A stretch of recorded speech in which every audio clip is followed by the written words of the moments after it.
नमस्ते दोस्तों, मैं हूं प्रदीप कुमार। आप देख रहे हैं डिजिटल मार्केट। वीडियो शुरू करने से पहले बता दूं, ये वीडियो एक एजुकेशनल पर्पज़ के लिए है। अगर आप स्टॉक मार्केट में कोई भी फाइनेंशियल इन्वेस्टमेंट करते हो तो अपने फाइनेंशियल एडवाइजर से सलाह जरूर लें या फिर अपनी सोच समझ के साथ ही स्टॉक मार्केट में इन्वेस्टमेंट करें। अगर आपको स्टॉक मार्केट में कोई भी फाइनेंशियल लॉस होता है तो उसके लिए ये वीडियो रिस्पॉन्सिबल नहीं रहेगी। तो चलो दोस्तों, वीडियो शुरू करते हैं। दोस्तों, आज हम बात करने वाले हैं इंडिया मार्ट स्टॉक के रिटर्न के बारे में।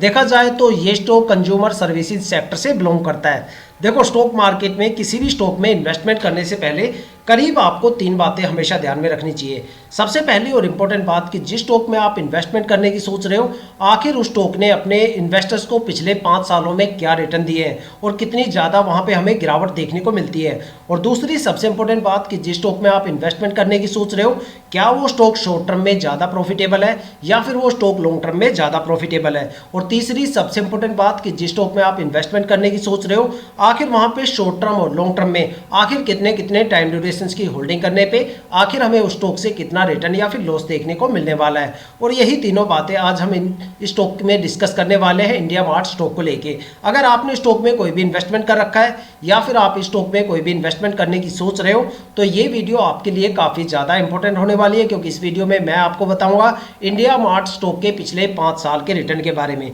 जहां पे एक आइडिया आपके साथ शेयर करने की कोशिश करूंगा, जहां पे एक पैटर्न आपको दिखाने की कोशिश करूंगा कि भाई ये स्टॉक शॉर्ट टर्म में ज़्यादा प्रॉफिटेबल रहेगा या फिर ये स्टॉक लॉन्ग टर्म में ज़्यादा प्रॉफिटेबल रहेगा, या फिर ऐसे कौन कौन से टाइम ड्यूरेशन हो सकते हैं जहां पे आपको स्टॉक में भर भर के गिरावट और लॉस देखने को मिल सकता है, या फिर ऐसे कौन कौन से टाइम ड्यूरेशन हो सकते हैं जहां पे आपको स्टॉक से भर भर के रिटर्न देखने को मिलने वाला है। साथ में मैक्सिमम स्टॉक में आपको कितनी ज़्यादा गिरावट देखने को मिल सकती है और मैक्सिमम स्टॉक से कितना ज़्यादा रिटर्न आपको देखने को मिलने वाला है। साथ में एक नज़र डालेंगे स्टॉक के होल्डिंग पैटर्न के बारे में, जहां पे हम एक डिसीजन तक पहुंचेंगे कि भाई क्या हमें स्टॉक में इन्वेस्टमेंट करना चाहिए या नहीं करना चाहिए, आखिर इसका होल्डिंग पैटर्न क्या बोलता है। और इन्हीं सभी सवालों के जवाब आपको इस वीडियो में मिलने वाले हैं। आई होप कि आपको इस वीडियो से काफ़ी ज़्यादा वैल्यूएबल इंफॉर्मेशन देखने को मिलने वाली है। तो दोस्तों, वीडियो को पूरा ज़रूर देखें। तो चलो दोस्तों, वीडियो शुरू करते हैं।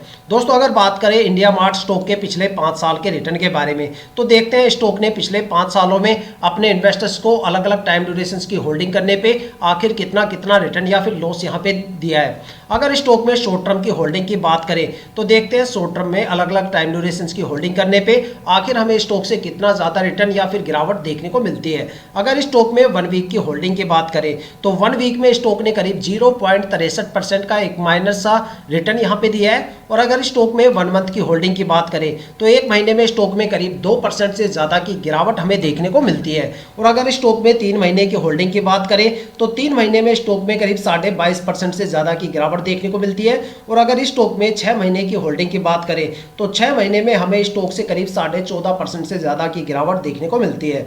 और अगर स्टॉक में 9 महीने की होल्डिंग की बात करें तो 9 महीने में स्टॉक में करीब 9.25% से ज़्यादा की गिरावट देखने को मिलती है। अब बात करने वाले हैं स्टॉक में लॉन्ग टर्म को लेके। देखते हैं लॉन्ग टर्म में अलग अलग टाइम ड्यूरेशंस की होल्डिंग करने पे आखिर हमें स्टॉक से कितना रिटर्न या फिर लॉस देखने को मिलता है। अगर स्टॉक में लॉन्ग टर्म में 1 ईयर की होल्डिंग की बात करें तो 1 ईयर में स्टॉक ने करीब 10.5% से ज़्यादा की गिरावट दर्ज की है। और अगर स्टॉक में 2 साल की होल्डिंग की बात करें तो 2 साल में स्टॉक ने करीब 6.5% से ज़्यादा का एक माइनस सा रिटर्न दिया है। और अगर स्टॉक में 3 साल की होल्डिंग की बात करें तो 3 साल में स्टॉक ने करीब 29.5% के आसपास एक जबरदस्त गिरावट दर्ज की है। और अगर स्टॉक में 4 साल की होल्डिंग की बात करें तो 4 साल में स्टॉक ने करीब 41.5% की जबरदस्त मजबूत गिरावट और लॉस यहाँ पे हमें देखने को मिलता है। और अगर स्टॉक में 5 साल की होल्डिंग की बात करें तो 5 साल में जाके स्टॉक ने अपने इन्वेस्टर्स का पैसा करीब 1.25 गुना से ज़्यादा किया है। 5 साल में स्टॉक ने 131% के करीब एक अच्छा खासा रिटर्न दिया है। अगर एक कंक्लूजन निकाल के देखा जाए तो ये स्टॉक ना तो शॉर्ट टर्म में प्रॉफिटेबल है और अगर लॉन्ग टर्म की बात करें तो लॉन्ग टर्म में ये स्टॉक एवरेज प्रॉफिटेबल है। अगर आप ये सोच के यहाँ पे इन्वेस्टमेंट करने की सोच रहे हो कि भाई स्टॉक से 2 महीने 4 महीने 6 महीने या 8-10 महीने हम होल्ड करेंगे और एक अच्छा खासा रिटर्न स्टॉक से गेन करके यहाँ से निकल जाए, तो भाई ऐसी गलती बिल्कुल भी ना करना।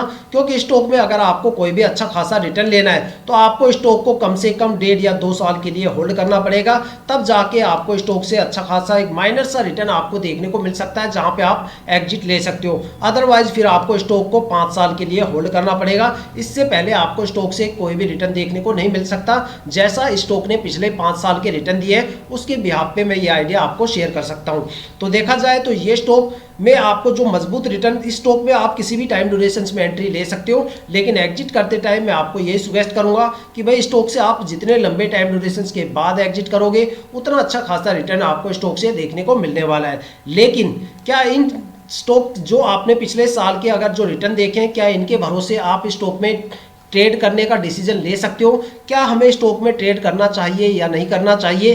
क्या हम ये डिसीजन स्टॉक के पिछले 5 साल के रिटर्न के बेस पे ले सकते हैं? बिल्कुल नहीं ले सकते, क्योंकि यहाँ पे प्रदर्शन काफ़ी खराब रहा है स्टॉक का पिछले 5 सालों में। देखा जाए तो 5 साल की लंबी अवधि के बाद यहाँ पे एक अच्छा खासा रिटर्न हमें देखने को मिलता है, लेकिन शॉर्ट टर्म और लॉन्ग टर्म में ये स्टॉक बिल्कुल भी प्रॉफिटेबल नहीं है। लॉन्ग टर्म में 5 साल से पहले स्टॉक में कोई खास परफॉर्मेंस नहीं दिखाई, तो यहाँ पे हम नहीं सोच सकते कि भाई स्टॉक में हमें ट्रेड करना चाहिए या नहीं करना चाहिए। लेकिन हो सकता है कि भाई आने वाले टाइम में यहाँ पे लॉन्ग टर्म में आपको और भी ज़्यादा अच्छे यहाँ पे प्रदर्शन देखने को मिले। लेकिन उससे पहले इस चीज़ का जो इस सवाल का जो जवाब हमें मिलेगा वो स्टॉक के होल्डिंग पैटर्न से मिलेगा। देखो, मोस्टली इंडियन स्टॉक मार्केट में ज़्यादातर इन्वेस्टर ये समझते हैं कि भाई होल्डिंग पैटर्न का जो डेटा है, जो वहाँ पे आंकड़े हैं, वो सिर्फ एक नॉर्मल आंकड़े होते हैं। लेकिन मैं आपको बता दूं कि अगर आप बारीकी से होल्डिंग पैटर्न को समझ जाएं तो यहाँ पे आपकी 60 से लेकर 80% तक जो डीप फंडामेंटल एनालिसिस है वो काफ़ी हद तक कंप्लीट हो जाती है। आप एक प्रॉपर डिसीजन ले सकते हो किसी भी स्टॉक के पिछले 5 साल के रिटर्न के बेस पे और उस स्टॉक के होल्डिंग पैटर्न के बेस पे। देखो, किसी भी स्टॉक का होल्डिंग पैटर्न कैसा होना चाहिए मैं आपको बताता हूँ। अगर आप किसी भी स्टॉक में इन्वेस्टमेंट करते हो तो वहाँ पे प्रमोटर की होल्डिंग कम से कम 50% या उससे ज़्यादा जरूर होनी चाहिए। अगर किसी स्टॉक में प्रमोटर की होल्डिंग 50% से कम है तो भाई ये समझ लेना वहाँ पे प्रमोटर अपनी होल्डिंग को जल्दी से जल्दी निकालने की कोशिश करेंगे, और वहाँ पे कंडीशन ये होने वाली है कि स्टॉक के अंदर स्ट्रेस लेवल काफ़ी बढ़ जाएगा और वहाँ पे रिटर्न काफ़ी ज़्यादा गिर जाते हैं, क्योंकि प्रमोटर कंपनी के साथ काफ़ी लंबे टाइम तक रुकते हैं और धीरे धीरे करके अपनी होल्डिंग को रिलीज करते हैं। जो सबसे ज़्यादा ट्रस्टवर्दी इन्वेस्टर्स होते हैं उसमें प्रमोटर और डीआईआई की होल्डिंग आती है, और जो सबसे ज़्यादा पैनिक इन्वेस्टर्स होते हैं उनमें एफआईआई और पब्लिक इन्वेस्टर्स के नाम आते हैं, मतलब इन्वेस्टर्स आते हैं। मोस्टली बंदे ये सोचते हैं कि भाई पब्लिक इन्वेस्टर्स जो होते हैं वो ज़्यादा पैनिक होते हैं, लेकिन मेरा मानना ये है कि जो एफआईआई इन्वेस्टर्स होते हैं वो सबसे ज़्यादा पैनिक होते हैं, क्योंकि एफआईआई का मतलब होता है फॉरेन इन्वेस्टर्स।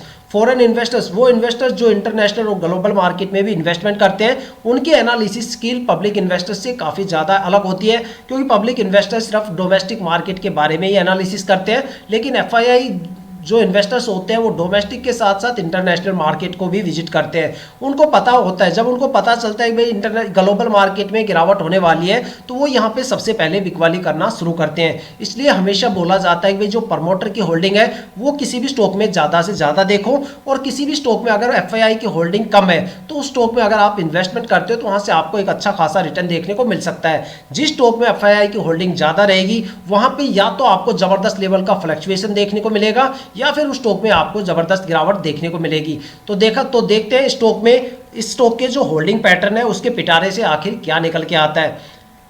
अगर स्टॉक के होल्डिंग पैटर्न को देखा जाए तो यहाँ पे जो प्रमोटर की होल्डिंग है वो 49.21% है, जो पिछले साल भी सेम थी। तो देखा जाए तो यहाँ पे प्रमोटर अपनी होल्डिंग में कोई भी खास चेंजेस नहीं कर रहे हैं, इसका मतलब ये स्टॉक को आगे तक लेके जाने की सोच रहे हैं।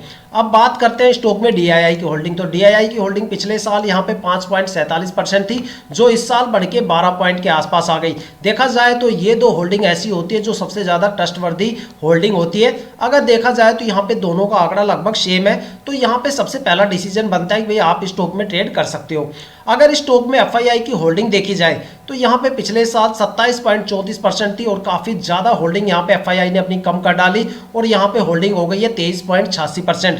तो देखा जाए तो स्टॉक में एफआईआई की होल्डिंग काफ़ी ज़्यादा है। तो इस बेस पे मैं ये डिसीजन पे पहुँचता हूँ कि भाई हमें स्टॉक में बिल्कुल भी ट्रेड नहीं करना चाहिए। यहाँ पे फ्लक्चुएशंस और गिरावट आपको ज़्यादा देखने को मिल सकती है। और यहाँ पे अगर पब्लिक इन्वेस्टर्स की बात करें तो पिछले साल 12.83% थी, जो इस साल घट के 12.08% हो गई है। और यहाँ पे जो सबसे मजबूत पॉइंट होता है गवर्नमेंट होल्डिंग यहाँ पे 0% है। तो देखा जाए तो यहाँ पे पब्लिक इन्वेस्टर्स का अगर टोटल रेशियो निकाल के देखा जाए तो वो रेशियो यहाँ पे काफ़ी ज़्यादा बनता है। देखा जाए तो 35 या 36% के करीब बनता है। तो देखा जाए तो इतनी ज़्यादा होल्डिंग पैनिक इन्वेस्टर्स के पास है, तो भाई स्टॉक में हमें रिटर्न तो वैसे ही काफ़ी ज़्यादा कम देखने को मिलने वाले हैं। तो अगर देखा जाए तो यहाँ पे आप स्टॉक में ट्रेड ले भी सकते हो, और अगर आप FII की होल्डिंग देखते हैं तो यहाँ पे हमें स्टॉक से ट्रेड लेना भी नहीं चाहिए, क्योंकि जो पैटर्न यहाँ पे देखने को मिलता है उसके हिसाब से ये अंदाज़ा लगा सकते हैं कि भाई यहाँ पे कोई खास रिटर्न तो हमें देखने को नहीं मिल पाएगा। बाकी ये आपका निजी मामला है कि भाई आपको स्टॉक में इन्वेस्टमेंट करना चाहिए या नहीं करना चाहिए, क्योंकि जो इन्वेस्टमेंट करने की बारीकियां थी वो मैंने सारी आपको बता दी। डिसीजन आपके हाथ में है, आपको डिसीजन लेना है। तो दोस्तों ये थी अब तक की सबसे latest information India mart Intermesh stock के रिटर्न को लेके। अगर आपके माइंड में कोई भी ऐसा स्टॉक है जिसमें आप इन्वेस्टमेंट करने की सोच रहे हो, या फिर आपने उस स्टॉक में इन्वेस्टमेंट कर दिया और आपको स्टॉक के रिटर्न के बारे में बिल्कुल नहीं पता, तो आप हमें कमेंट करके अपने स्टॉक का नाम बताइए। हम आने वाली वीडियो में आपके स्टॉक को जरूर कवर करेंगे। अगर आप इस वीडियो या चैनल पे नए हो तो चैनल को सब्सक्राइब जरूर कीजिएगा, ताकि हम जितने भी डीपली एनालिसिस करके आप लोगों के लिए वीडियो लेके आते हैं उसकी नोटिफिकेशन आप तक सबसे पहले पहुंचे, ताकि आप स्टॉक मार्केट के हर पहलू से रूबरू रहें, अपने आप को अपडेट और अपग्रेड करते रहें। इसी के साथ ये वीडियो समाप्त करते हैं, मिलते हैं नेक्स्ट वीडियो के साथ।